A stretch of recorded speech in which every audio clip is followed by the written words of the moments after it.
This is Elizabeth Baldwin. I'm the Agriculture and Natural Resources Extension Agent in Page County, and I am for the soil because it's the basis of all life here on planet Earth.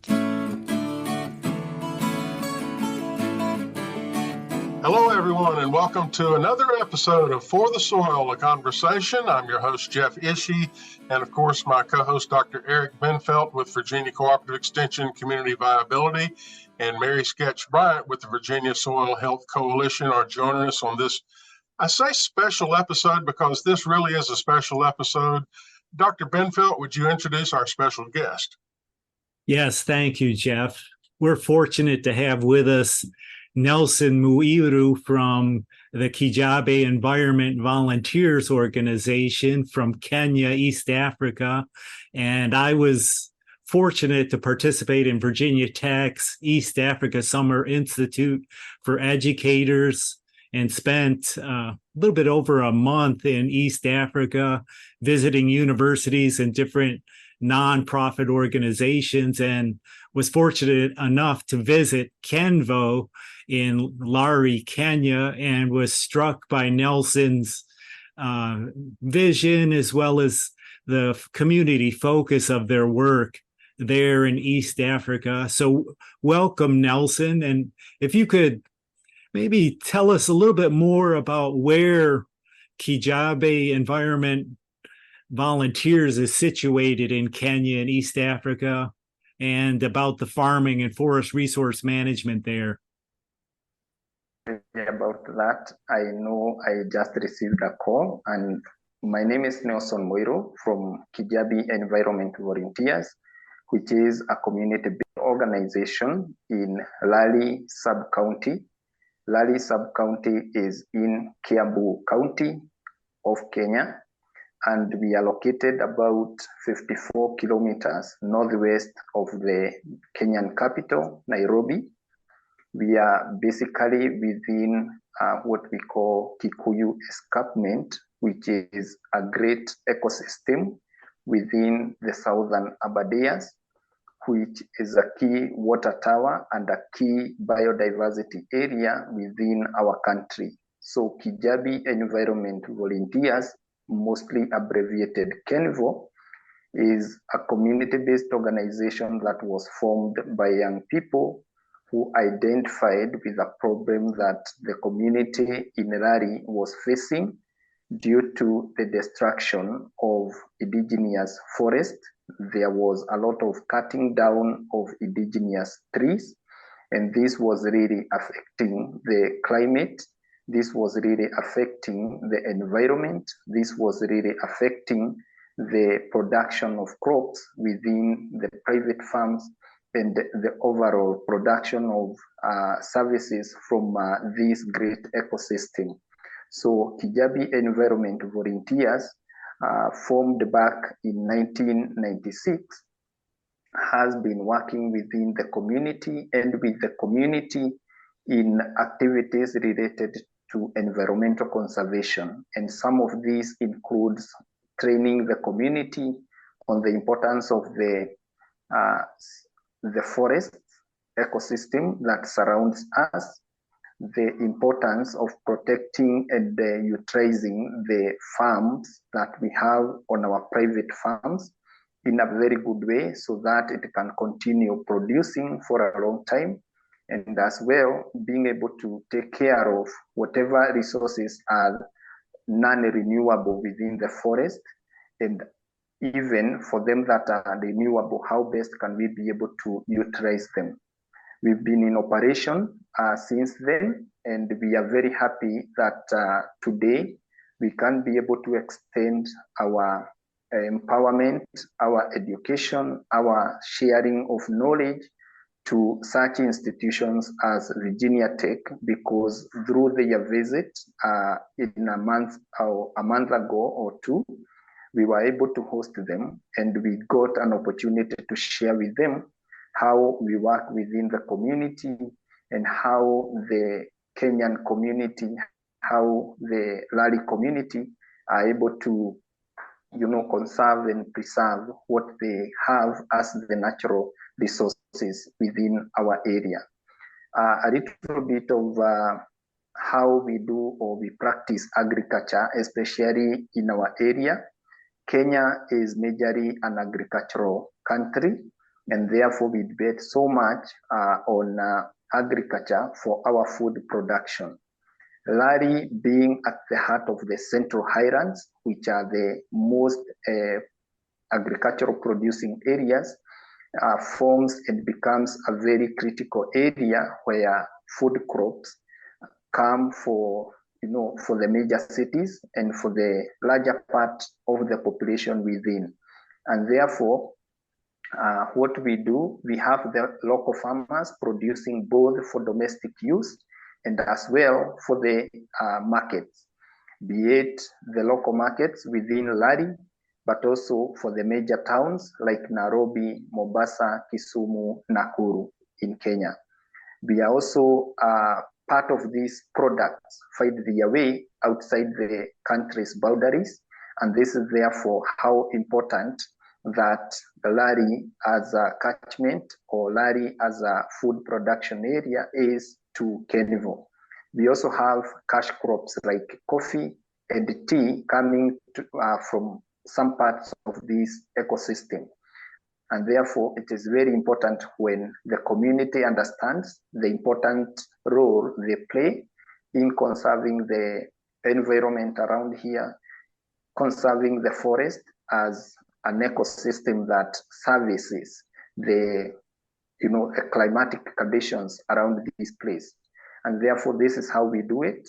And today, we are facing a challenge because the way we did this in the for example, in the 60s is now changing because in Kenya, culturally, and especially in Lari, where we have majorly the Kikuyu community, we have each father or the man of the house subdividing their farms to the sons. So for example, my dad have 4 sons, and therefore it means if his farm is 4 hectares, he would subdivide that for each son to get a portion of that farm. When that son gets a portion of that farm, they will now start practicing whatever agricultural practices or activities that they feel would fit for their household needs. Unfortunately, not all of the 4 sons would practice the same activities. And this poses a problem because if I decide that on my portion of farm, I'll do grazing, and the other person decides on their portion of farm, they will do tree growing, and the other person will decide, I'll leave my farm as a bare land, and I will not do anything on it. And then the other son would engage his portion of farm to do extensive and intensive agricultural production. All these 4 practices would affect each other. And therefore, it is very important for organizations and groupings like KENVO to be on the lookout on the changing use of farm, and even for the government to put together or systems that would facilitate these farmers to know that now that the farm sizes are reducing, how best can we continue producing the same amount of food, or even if they are less than what we could be able to produce in a sustainable way. And therefore, this is how KENVO comes in terms of ensuring that the farm sizes against the productivity is maintained, for at least some balances are created. We're talking today with Nelson Muiru. He is the director of the Kijabe Environment Volunteers in Kenya in Africa. Our special guest today, and Mary, I'm going to offer you the first opportunity for a question for Nelson.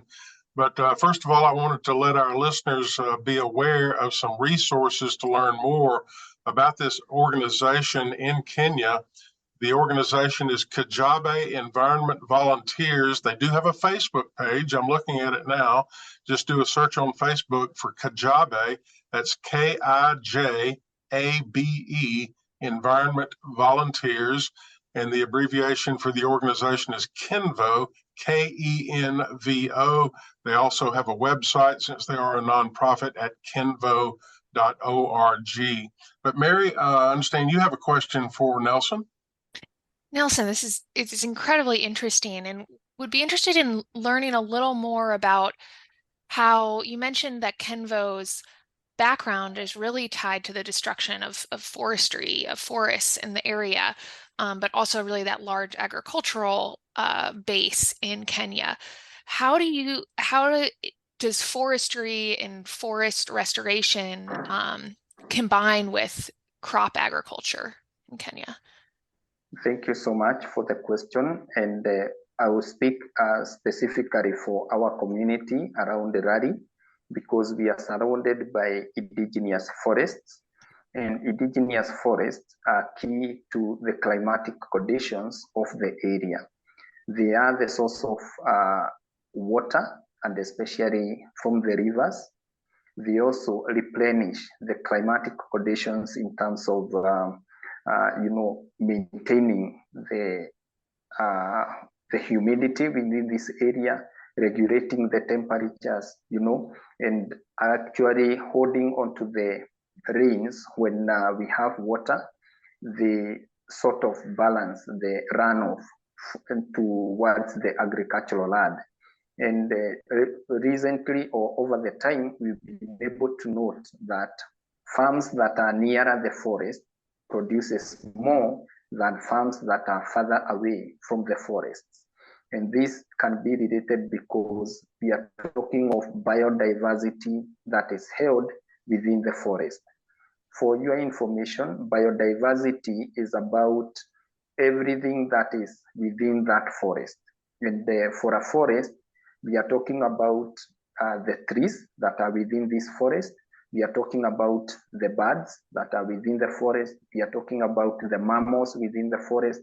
But most importantly, we are also talking about the small insects, the small living organisms that we cannot probably see unless we are searching for them, that cause a balance and create a balance and a service to the soil. For example, and again, we also have, for example, the bees. Agriculture depends on pollination, and the forest serves as one of the most undisturbed environment for the bees to create a home and also be able to work around the farms that we are farming.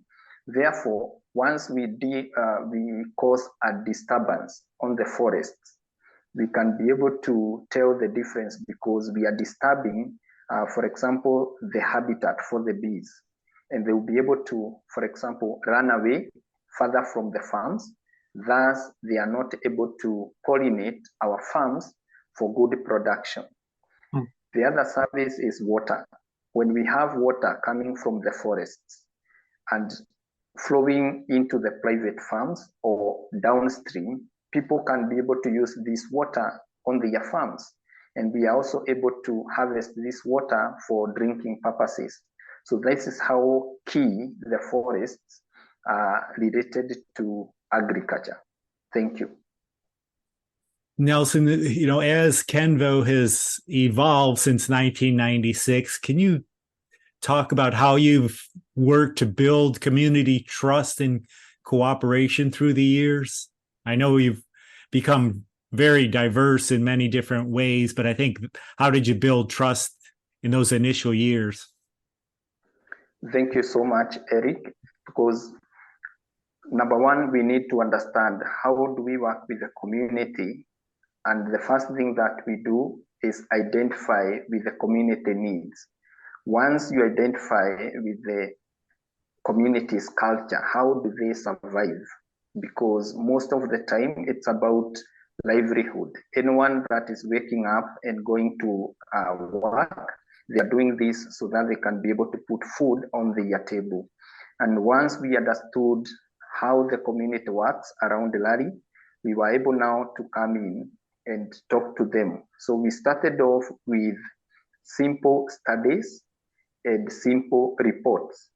whereby we would engage the community to evaluate the importance of the forest and the activities that were happening by then that were destructive.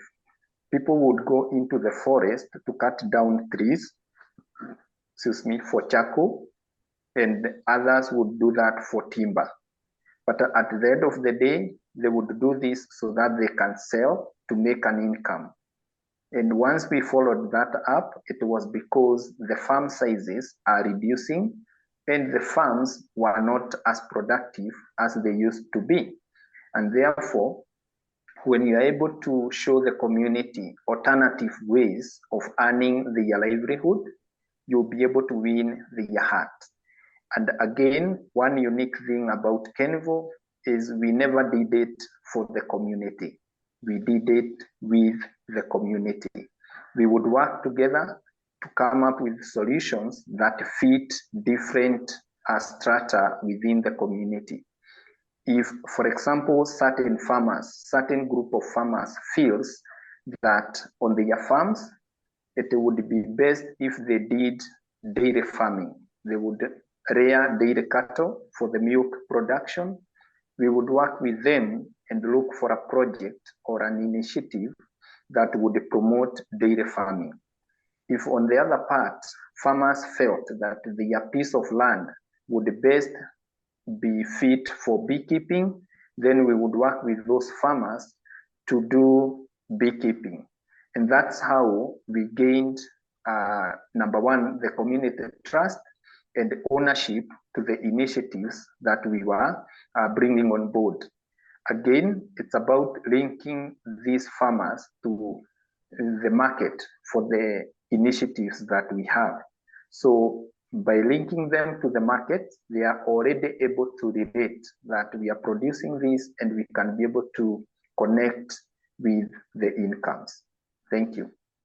Very interesting. And of course, motivation is important wherever you live on the earth, whether you're a farmer, a consumer.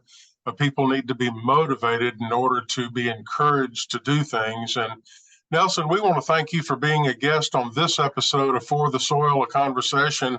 We're going to invite you to stay online there, and we're going to continue this conversation in just a few moments, and we'll create a part 2 episode of For the Soil, a Conversation. Once again, we've been talking today with Nelson Muiru, Director of the Kijabe Environment Volunteers in Kenya, Africa.